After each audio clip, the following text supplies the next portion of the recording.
All right, 3 minutes to the closing bell. The Dow and S&P 500 have erased their 2021 gains on the comments from Fed Chair Jay Powell. Dow, NASDAQ, S&P 500, biggest drop since October of last year. So Doug Sandler, Riverfront Investment Group, Head of Global Strategy. Scott Crow, Chief Investment Strategist at Center Square Investment Management, going to take us through it. Scott, I'm going to start with you. Do we blame Chair Powell, or was the market set up to take some profits anyway? Well, the market's done extraordinarily well over the last 12 months, and so I guess it's a bit of sell the news. I mean, there's nothing that Powell said that it really changes the long-term outlook. I mean, essentially, we're not going to see interest rate increases until 2024, most likely, and the assets that have accumulated are not going to start selling those until the earliest beginning of next year. So the signal really was continued easy money for the foreseeable future. Chair Blikre, I want to bring you into the conversation because we have just around 90 seconds left in the trading day. We're looking at losses across the board with all 11 of the S&P sectors in the red. Yes, that is the case. And let's take a look here at the Wi-Fi Interactive, where we have the NASDAQ down 2.5%, slightly off of the lows here, but in the last hour, making those making those new session lows as we head into the middle of the week, and also into those Facebook and Tesla earnings that we're about to get any minute after the bell. So let's take a look at the NASDAQ 100. Lots of deep red here. And just looking at the biggest winners and losers, the mega caps taking on the chin here. We also have tech stocks like Microchip, that's down 8%, JD.com down 7%. So the chip space really taking some losses too. They have been the stalwarts of the rally since the recovery in March and April of last year. So I think this is telling. And then just to answer the question perhaps a little bit, is this the big one? Is this the correction that people have seen coming? There has been this froth in the markets, and I go back to the U.S. dollar index, just kind of creeping and peaking above its 50-day moving average that we see here. Last time this happened was in September, and this move caused a 10% correction in equities. So if we take a look at the Dow, we can see the opposite move here. We kind of have this W bottom that eventually took off. But, we're right at the 50-day moving average, not reading too much into this. We were very frothy coming into this part of the week. And here's the closing bell on Wall Street. What an eventful day, guys.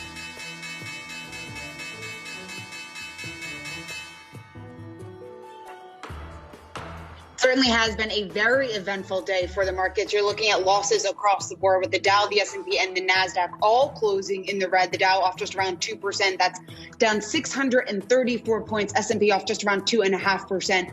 The NASDAQ off its lows of the day, but still the biggest loser here of the three indexes, off just around 2.6%. In terms of the sector action here, all 11 of the S&P sectors are in the red. Communication services, financials, and healthcare among the biggest laggards in today's market. Looking into the Dow and some of the biggest underperformers there, you're looking at Disney, Merck, and Boeing. Those three stocks are the worst performer in the Dow today, with Boeing off almost 4%. We have Merck off just over 4%, as well as Disney. We want to bring back in Doug Sandler. He's up with Riverfront Investment Group, and we also have Scott Crow, CIO at Center Square Investment Management. And Doug, let me just toss it over to you. When you're looking at losses like this, like what we're seeing today, some selling pressure, are you buying now, or do you think we have more selling ahead? I think the market was due for probably a 3 to 5% correction, something we've been waiting for. So I think as we get towards the outer bounds of that, that's something that, may become more interesting. But, one day doesn't make a trend, and the trend has been so strong on the other side.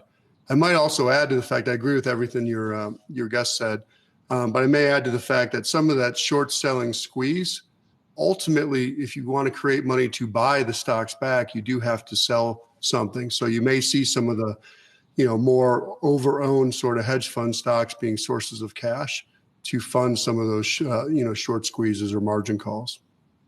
Doug, it's Adam. Could you go a little bit further on that? Because I want to talk about GameStop. I'm hearing this debate, whether it's the fundamentals or the short squeeze at play, with even an aspect of the retail investor getting revenge after years and years. What you just said, is the retail investor who's jumping in on this short squeeze about to get burned?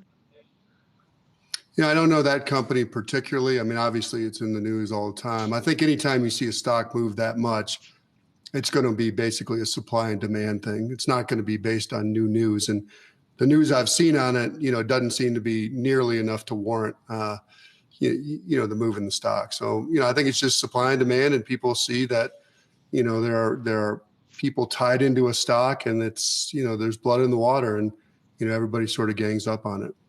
So not surprising, but people do have to fund their purchases. Mm-hmm. Can I jump in here? Because I think everything you've just said is correct.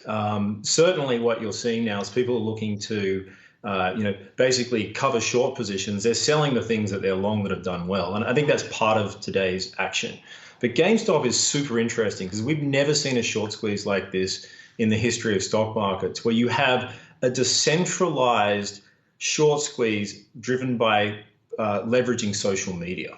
And essentially what's going on right now is people are going out there, they're finding where a number of the hedge funds are very short a number of these stocks like GameStop, and they're basically corralling, thousands of investors through Reddit to go out there and squeeze them out by buying call options and then forcing the broker who wrote those call options to get into the marketplace to basically hedge themselves.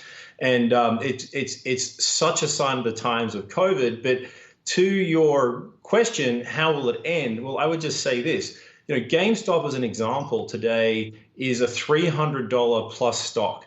In 2006, pre-GFC, when GameStop had a business, and by the way, GameStop business is to sell computer games physically in malls. In 2006, that stock was $50. So that stock today is worth 6 times what it was in 2006 when it had a business. And I would be very careful as a retail investor, because what's going to happen is that the entire investment strategy here is predicated on prices going up, because that creates more of a short squeeze. It's in a self-fulfilling prophecy. And as soon as prices don't go up, the whole thing unravels. And what might lead to that happening is a lot of these companies are going to come out and issue equity. They're going to arbitrage that mispricing, and that equity issuance will allow a lot of the shorts to cover, and the game comes to an end. Well, Scott, do you think, though, that this is a bigger trend? Because we talked about it a lot last year, the return of the retail investor. A lot of people were home, they had more time on their hands. They were jumping into names that they thought that they could make a quick buck. But we're seeing it again now 10 months later. I mean, is this something that you think we could expect to see at least for the next couple of months, next couple of years? I mean, what is your reading on that? It's a permanent shift, Shauna. Every part of our lives has been disrupted by technology. So why not Wall Street? And that's exactly what's happening right now. And so this is going to have big implications in terms of how hedge funds put on positions. If you short a stock, you can't be seen. If you buy puts, you can be due to filings. It's going to make sure that when hedge funds and others undertake puts and shorts, they have more capital behind it. They're less leveraged into it. And it's going to even impact a lot of activist investors. Think about an activist investor today who goes out with a short thesis on a company, and they advertise that to the world with an open letter or a presentation. Before that was a good idea. Today, that might just be a red flag to a bull with all those social media users in those chat rooms. So I think this is going to change how options are priced due to what they call a gamma squeeze. I think this is a permanent shift in how we think about investing. Doug, do you agree with that? The only thing I might add, yeah, I believe if I was a hedge fund manager, I'd be on alert, and I'd probably be covering a lot of my shorts.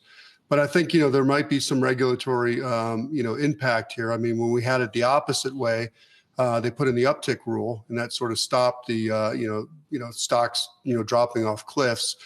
I don't know if you can do something similar on the other side, put a downtick rule in, but you may see regulators come in, as one of your previous guests said, to try to stem this, because markets aren't casinos, and the SEC and other regulators, that's one of their roles is to make sure that investors get a fair shake.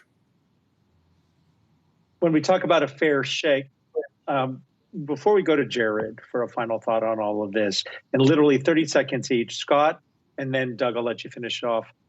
Is the retail investor getting a fair shake? I think they're getting a fairer shake than they have in a long time, because if you look at, I've been in the business for almost 3 decades, and if you go back 20 years ago, underperforming managers could get away with it. Today we have ETFs and passive, so only the managers that exist that are active are outperforming, and retail investors have the choice for a low fee option, sometimes basis points, to take the ETF. Yeah, I would agree with that. I would add to that, I would agree, and I would add to that Reg FD that was added, back after the tech bubble, as well as sort of the elimination of the expert networks, which really did give some of the institutional investors an unfair advantage. And, a lot of the field has really been leveled, in my view. All right. Well, Doug, great to have you on the program here today, as well as Scott. We really appreciate you both taking your time here. We'll talk to you once again soon. We have Doug Sandler, Riverfront Investment Group, Head of Global Strategy, and Scott Crow, Chief Investment Officer at Center Square Investment Management.